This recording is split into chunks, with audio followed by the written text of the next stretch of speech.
विधानसभा निवडणुकीच्या अनुषंगाने आता राज्यामध्ये अनेक घडामोडी घडत आहेत. अनेक पक्षांचे दौरे निघत आहे. काही लोक रॅली काढत आहेत.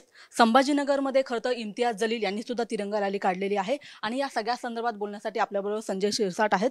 सर, संभाजीनगर ते मुंबई अशी तिरंगा रॅली काढण्याचा इम्तियाज जलील यांचा हा तो एकूणच रॅली आहे ती सुरू झाल्याचं पाहायला मिळतं. रॅलीच्या माध्यमातून वेगळं काही घडतं का? तुम्हाला काय वाटतं?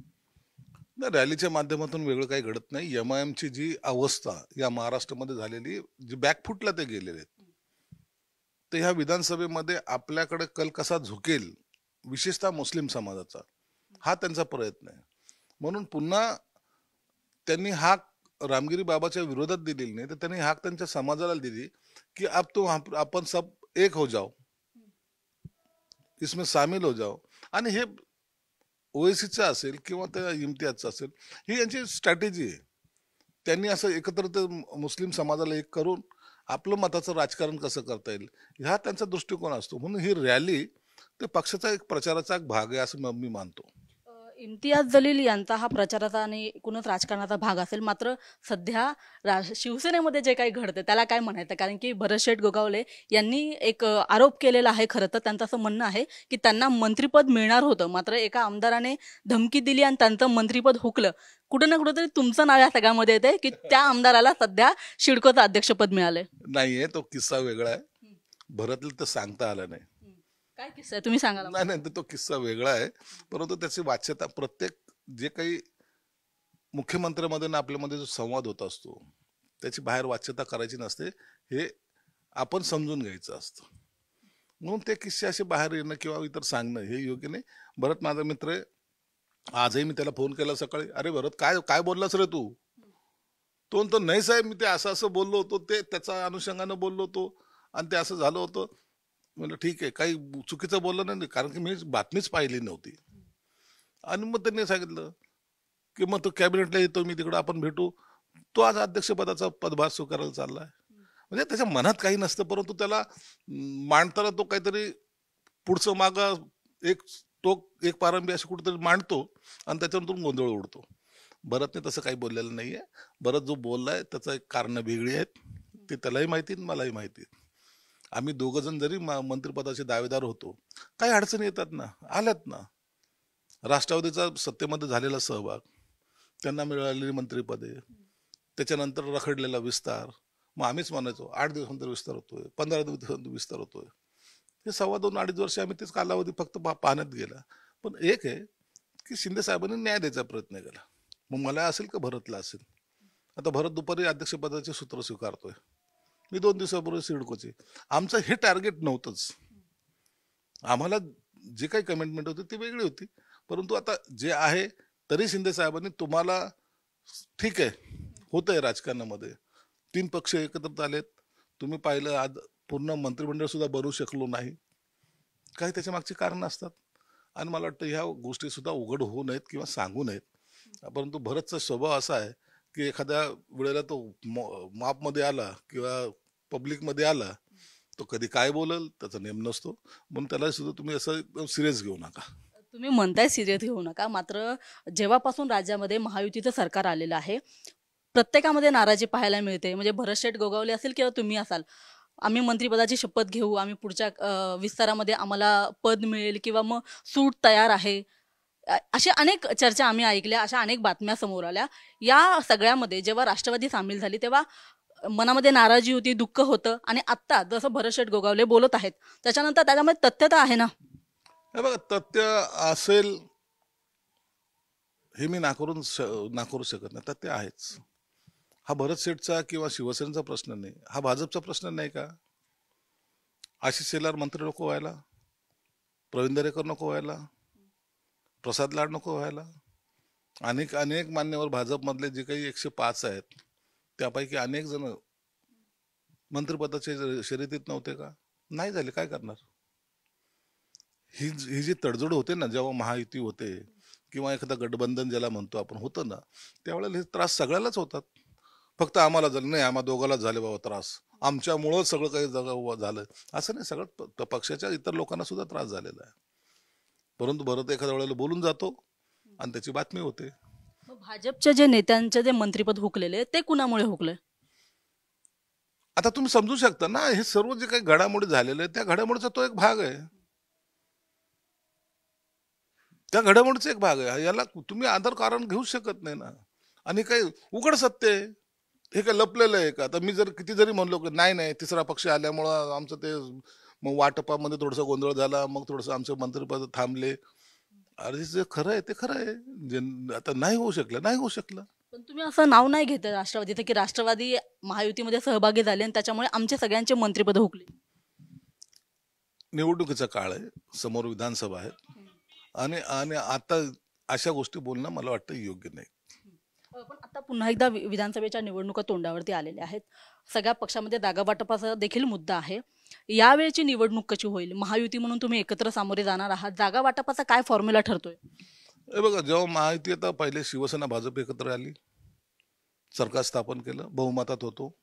अपक्षांचा सुद्धा आम्हाला सर्व पाठिंबा होता. मग राष्ट्रवादीचा आणि आमचा पुन्हा राष्ट्रवादी आमच्या बरोबर आले. त्याच्यात सत्तेचं पुन्हा वाटप झाले, मंत्रिपदाचं वाटप झालं. मग हे का केलं?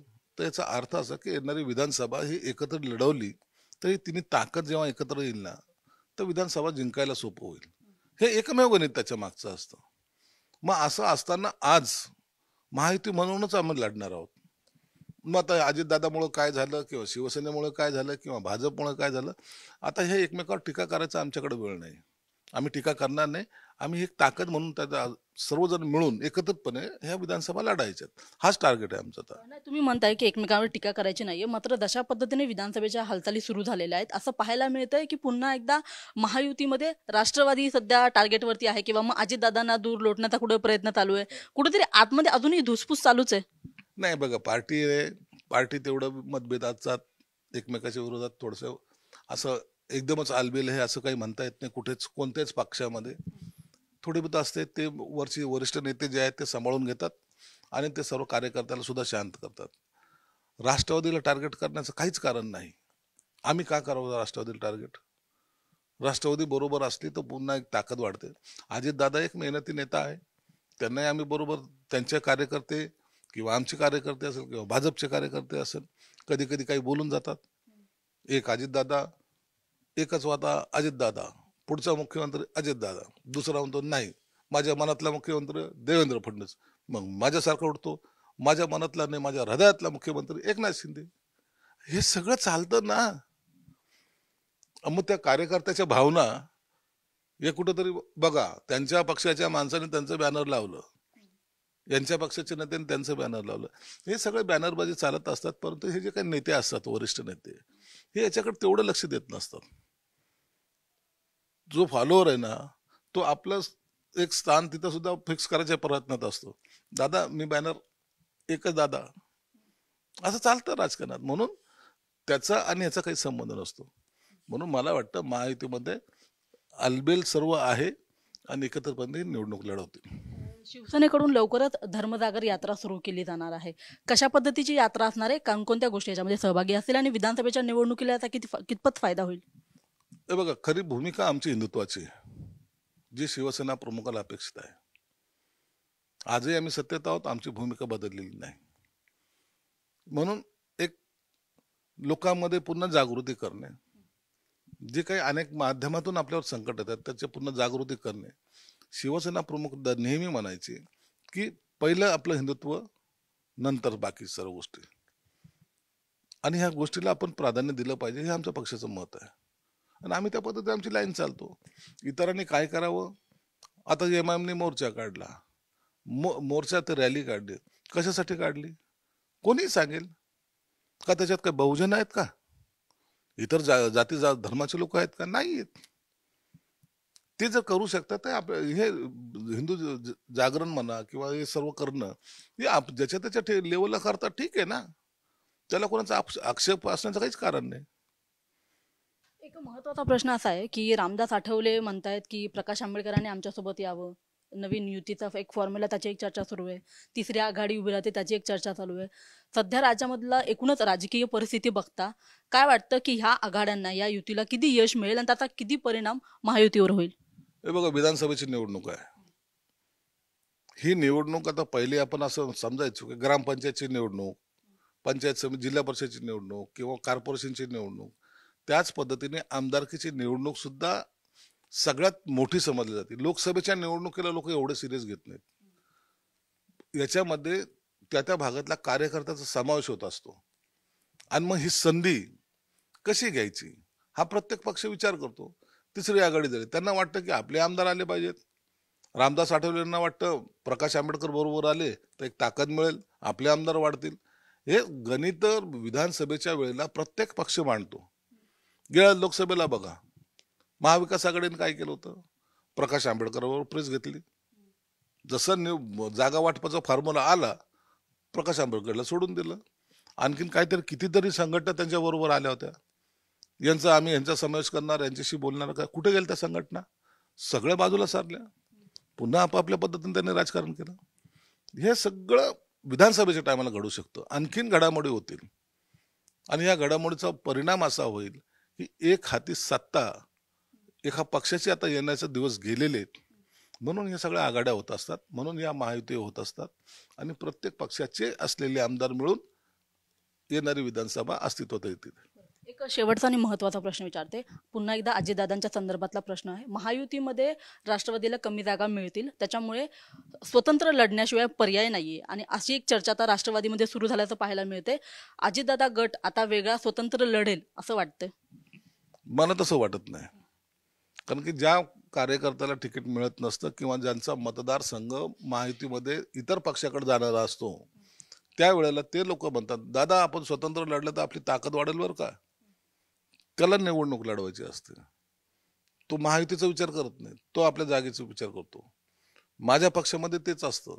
एखादी जागा जर आता ती राष्ट्रवादीकडे जात असेल तर मी तेच म्हणतो, आपण स्वतंत्र लढलं चांगलं राहील, कारण की ती जागा राष्ट्रवादीला जाऊ नये. म्हणून हे सगळं एकमेकाचे कॅल्क्युलेशन करत बसतात. परंतु महायुती एक संघ लढेल आणि महायुती सत्ता महाराष्ट्रात येईल. तर आपण बघतो की विधानसभा निवडणुकीच्या अनुषंगाने हालचाली वाढलेल्या आहेत. अनेक नेत्यांची वक्तव्य येत आहेत. मात्र विधानसभेची ही निवडणूक आहे ती आम्ही एकत्रितपणे लढू आणि जिंकू असा जो विश्वास आहे तो शिरसाट यांनी व्यक्त केल्याचं पाहायला मिळत आहे. कॅमेरामन नितीन खरातसह मी रुपाली बडवे, साम टीव्ही, मुंबई. देश विदेशातील प्रत्येक घडामोडींचे लाईव्ह अपडेट मिळवण्यासाठी आता साम टीव्हीच्या सर्व सोशल मीडिया प्लॅटफॉर्मला लाईक, फॉलो आणि सबस्क्राईब करा. तसंच सर्व नोटिफिकेशनसाठी बेल आयकॉन प्रेस करायला विसरू नका.